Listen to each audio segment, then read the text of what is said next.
Hey YouTube, this is Tube Titan 12 here with another kind of an extra video for Overlord Season 4, Episode 7. Some stuff in the light novels that you may be interested in. Now, this episode overall I thought was a really good episode. However, I highly encourage you, if you get a chance to read the light novels, really do so because there's only the tip of the iceberg of some of the epicness that happened during this time of the story. I'll start off with the clan lord Riru. I think that's how you say his name, but he actually hates dragons. Like he has a severe hate for them. The only reason he doesn't say anything is because he actually is very, very smart. He understands that they can easily kill off his clan very easily, so he submits to them. But in reality, he's always looking for a way to eventually shut them down for good. One of the dragons that you met in the story, Hajime, he's pretty much like a lot of us would be if we were put in a Sekai in another world as a dragon. We'd probably be him. He's a super book nerd. He has read tons of books. So if you saw during the story how he was talking and he understood that Ainz was an undead, he knew that because he read about it. He's very well thought. He's very, very intelligent. I hate to say this. I hate to put him out there like this, but when he peed in the story, it wasn't because he was excited. Nah, he was really, really scared. And that's the reason he peed. He just said that really quickly because he didn't want them to kill him, after being disgusted by him peeing himself. But he was really, really scared when Ara tamed him. The next thing I'll talk about is the female dragons. That wasn't what Ainz said, wasn't really true. Hajime, he went with it just to kind of save their lives. They saw what happened to the Dragon Lord and they wanted no part of that. So they immediately said that they were his mothers just to save their lives. And he went along with it because he didn't want them to die, unnecessarily. Ara in this story, you saw her world item depiction of nature and society.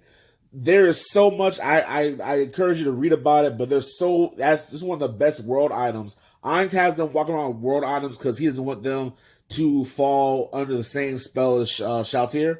However, Ara's world item is really, really cool. Pretty much it transfers the actual reality that you're in and turns it into a painting instead. It like kind of flip flops to where now you're put in a new setting, but it's a picture, technically an illusion type setting of what your actual setting was.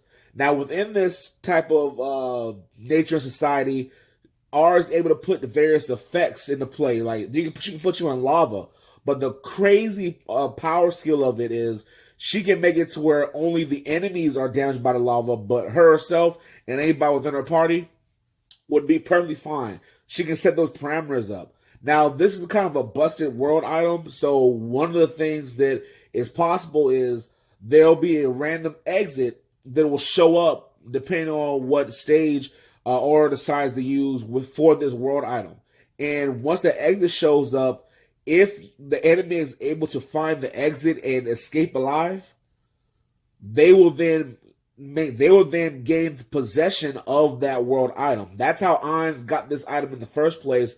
A player trapped him in it. He found the exit, and him and his guild, they took the item from him.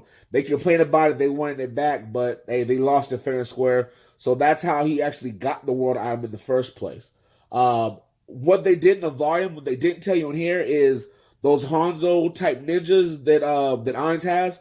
He actually had those ninjas kind of scope out the world to find the exits and to block it off, so the different Kogoas they couldn't actually escape and get away from Aura or Shalltear. So there was pretty much no escape for them.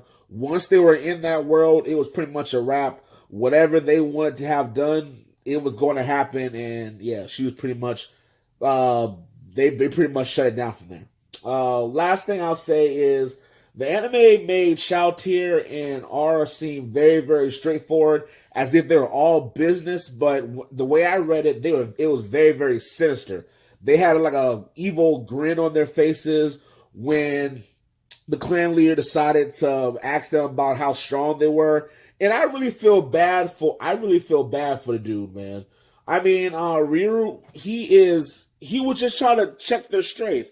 I don't think he did anything wrong. You know, if two young women come up and say, "Hey, I need you to submit to me," even though you got 60,000 people behind you, you're gonna want to at least see something. But they were like, "Nope, we're going to kill all but 10,000 of you." I mean, that was really dirty. I didn't like that at all. But it is what it is. But hey, you'll see him again.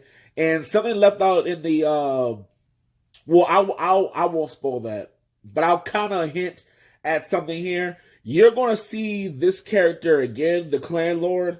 Riru, you'll see him again fairly soon. He's gonna make a friend with somebody within the story.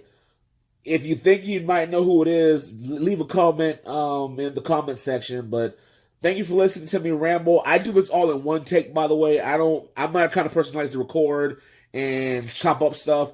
I do this in one go, and that's about it. So I'm sorry if I ramble on like this, but hope you enjoyed. Take care. Deuces.